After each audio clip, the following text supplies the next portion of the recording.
Pierre Poilievre is basically, in my opinion, the Donald Trump of Canada, at least according to Wikipedia and relative to what has gone on in Canadian politics in the last few decades.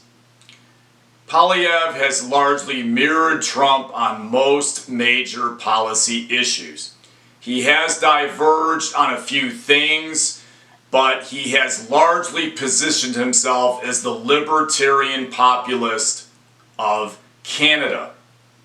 He has diverged from Trump on immigration, socialized medicine, and abortion. He is pro-choice on abortion, but by and large, that's really not the norm. He has really positioned himself as the right-wing version of Trump in Canada. He is essentially a populist, a lot like Trump, or a libertarian a lot like Trump. In this video, I'm going to explain his future with the Conservative Party and some other things in theory that I think are important, especially if you are interested in Canadian politics. I have followed Canadian politics off and on since the early 1990s. So here we go with my outline and my information on this issue. He was similar to Trump on pretty much all the major economic, social, and international issues. In fact, he's really more than just similar to Trump. He's pretty much the same as Trump in most of these major policy issues. The convoy issue was another big thing in Canada that he took similar stances to Trump on. He may have been more electable in theory in the United States if he ran for president in theory in the US, in my opinion. Canada is a much more liberal nation right now than the US. The convoy movement in Canada was not the norm over there. The deck was stacked against Pierre Poilievre in the last federal election. The eastern, more populated part of Canada is a lot more moderate and more liberal. Most of the ridings or seats in the House of Commons in Canada lean moderate to liberal in that nation. The Conservative Party over there actually did quite well objectively when you look at the statistical numbers in Canada. I think they had received about 41% of the popular vote over there in the last federal election.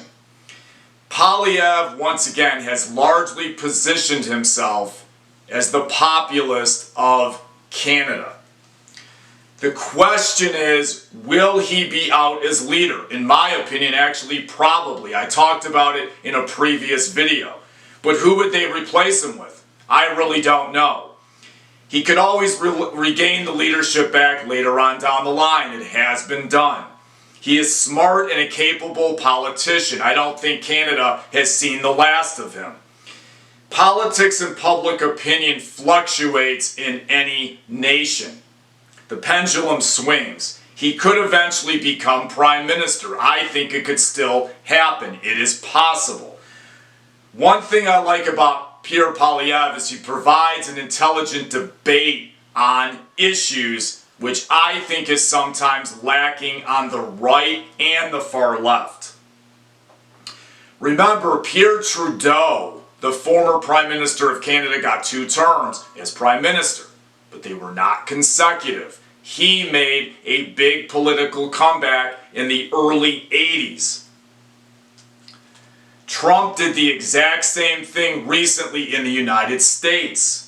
Bill Clinton lost the governor's mansion in Arkansas in 1980, mainly in my opinion due to the Marietta boat lift issue of the Carter administration at the time and the issue of the Reagan landslide in 1980. He won the governor's mansion back in 1982 against Frank White. He lost to Frank White in 1980, who was a Little Rock banker. The Reagan landslide at 80 and Carter's severe unpopularity had a lot to do with Clinton's loss in 1980. Could Pierre Poilievre do the same thing? In my opinion, yes. It has happened, in the past in politics, especially in higher-end public offices. Here ends this video. Thank you for your time. Please remember 9/11 tomorrow.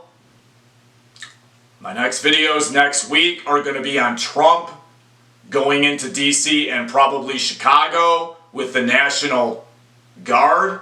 And I'm also going to do another video on the fallacy of Ayn Rand or Anne Rand's ideas in the real world when it comes to the practicality of the real world.